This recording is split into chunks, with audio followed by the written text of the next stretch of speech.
Seorang tahanan pingsan karena kesulitan bernapas. Dokter penjara segera mengeluarkan tabung oksigen. Tapi anehnya, oksigen tidak masuk sama sekali. Saat itu, seorang pria di belakangnya berkata, "Infeksi leher dalam."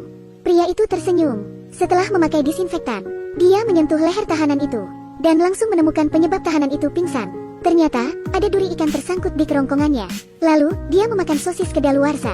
Bakteri pun menginfeksi lukanya, sehingga kerongkongannya bengkak dan menghalangi pernapasan. Itu sebabnya dia tidak bisa bernapas. Menggunakan alat yang tersedia, pria itu merakit alat tusuk sederhana dengan cepat, lalu memasukkannya ke dalam membran krikotiroid pada sudut 45 derajat. Kemudian membuat respirator buatan sederhana. Tahanan itu pun berhasil diselamatkan. Pria yang tertawa di tengah suasana panik. Siapa dia? Dia adalah penyelamat dari penjara, Cha Yohan. Hari pertama dia masuk, dia dengan hangat disambut oleh sesama narapidana dengan sayatan 40 cm di dadanya. Tapi dia tidak panik di depan semua orang. Tanpa anestesi apapun, dia tersenyum sambil menjahit lukanya.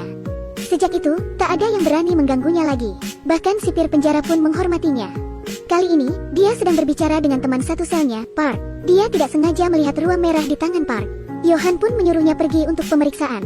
Tapi Park berkata bahwa minggu depan dia akan bebas. Dia akan pergi ke rumah sakit setelah dibebaskan. Tapi Yohan bisa melihat penyakit itu serius. Bagaimana jika kau memeriksanya sekarang? Park pun pergi ke dokter penjara, Si Yang. Dari suhu tubuhnya, dia hanya demam. Si Yang pun memberinya beberapa antibiotik. Melihat antibiotik itu, Yohan menemui Si Yang dan memintanya untuk memberi Park surat rekomendasi, lalu mengirimnya ke rumah sakit. Park harus pergi ke bagian nefrologi. Si Yang merasa tersinggung. Anda pikir Anda sedang bermain dokter-dokteran? Tapi mendengar kata-kata berikut, Si Yang mulai ragu.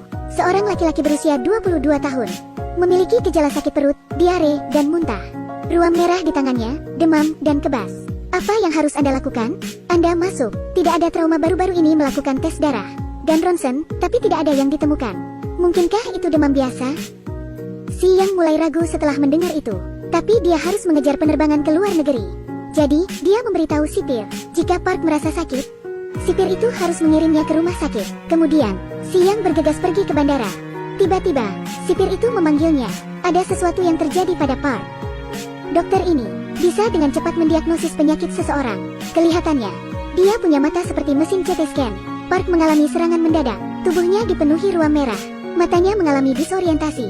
Dia berkedut, tapi tidak menunjukkan tanda-tanda berkeringat. Ambulans datang untuk membawa Park ke rumah sakit. Tapi Yohan tiba-tiba menghalangi mereka. Dia bilang, Si Yang harus ikut ke rumah sakit. Kemudian, Si Yang pun muncul. Dia bertanya pada Yohan, apa yang harus dia lakukan. Ikutlah dengannya ke rumah sakit. Apa? Bukankah bisa siapa saja? Tidak ada waktu untuk berpikir. Ayo bawa dia ke rumah sakit dulu. Setibanya di rumah sakit, dokter menyarankan untuk melakukan pemeriksaan seluruh tubuh. Tapi Si Yang berkata, ginjal. Periksa ginjalnya terlebih dahulu. Dokter itu bingung. Penjara bahkan tak memiliki peralatan lengkap. Bagaimana dia langsung tahu itu ginjal? Tapi ketika dokter itu melihat hasil tes, dia langsung tercengang. Benar-benar ada yang salah dengan ginjal pasien. Dokter itu bertanya pada Si Yang tentang gejala pasien. Tiba-tiba, Yohan menelepon Si Yang. Dia meminta mereka segera melakukan biopsi ginjal. Karena berdasarkan kondisi fisik Park, dia menilai bahwa Park punya penyakit langka. Hanya ada 1 dari 117.000 orang yang memiliki penyakit ini. Penyakit Fabry. Setelah itu, Si Yang bertanya pada Yohan, mengapa harus dirinya? Yohan pun memberitahunya bahwa penyakit Fabry sangat langka. Si Yang harus mempresentasikannya sebagai dokter. Jika dia, sebagai tahanan, yang mengatakannya, dokter tidak akan percaya sama sekali. Kemudian, Si Yang mencari di internet. Pengobatan penyakit Fabry membutuhkan terapi penggantian enzim, tapi rumah sakit tidak memiliki stok obat itu. Jika menunggu diagnosis dikonfirmasi, lalu meminta pada perusahaan farmasi, itu akan memakan waktu setidaknya seminggu. Si Yang harus meminjam obat itu dari rumah sakit lain. Untungnya, dia pun mendapatkannya di rumah sakit terdekat. Tapi esoknya, setelah biopsi, dokter tidak menemukan sel-sel Fabry. Artinya, itu bukan penyakit Fabry. Si Yang kembali ke penjara dan memberitahu Yohan. Dokter mendiagnosis itu sebagai piroglomerulosklerosis dan akan mengobatinya dengan steroid. Mendengar itu, Yohan berkata, ini adalah akhir. Penyakit itu gejalanya mirip dengan penyakit Fabry. Steroid akan membunuh ginjal Park. Setelah itu, dia akan mati. Di rumah sakit, Park mulai berhalusinasi. Dia naik ke atap. Sepertinya, dia mendengar suara iblis. Dia siap melompat turun. Untungnya, dokter datang tepat waktu dan menyelamatkannya. Yohan menyimpulkan bahwa Park sudah pasti mengidap penyakit Fabry. Dia mengatakan, sel itu kadang terhalang sel-sel mati. Itu sebabnya, sel itu tidak selalu terlihat.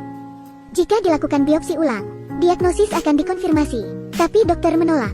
Dia tidak ingin mempertaruhkan karirnya. Sementara itu, ayah Park datang ke rumah sakit.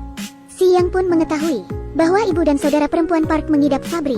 Dia tahu tingkat keturunan penyakit itu sebesar 50%. Dan karena ibu dan saudara perempuannya tidak didiagnosis tepat waktu, penyakit itu menyebar dan mereka meninggal. Ayah Park meminta Park dipindahkan ke rumah sakit lain. Mendengar itu, Johan panik. Jika pindah ke rumah sakit lain, Park harus diperiksa lagi dari awal.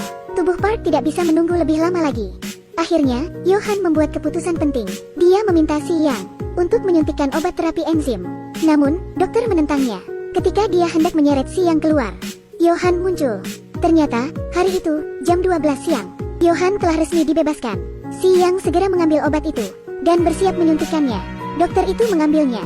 Untungnya, Johan menangkapnya dan menyerahkannya pada si Yang. Melihat tindakan si Yang, dokter itu bertanya, "Siapa yang bertanggung jawab atas ini?" "Anda bahkan bukan seorang dokter. Saya akan menerima hukuman apapun. Tapi jika kita berdiri dan tidak melakukan apa-apa, pasien hanya akan terus menderita.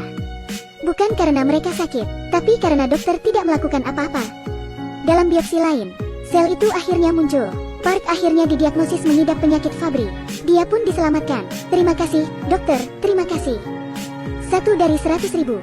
Kesempatan yang tampaknya kecil, tapi itu sangat berarti. Bagi pasien, penyakit adalah keputusasaan, tapi dokter adalah harapan. Johan memakai jas putihnya. Dia melanjutkan kisah legendarisnya. Oke, sekian review kali ini.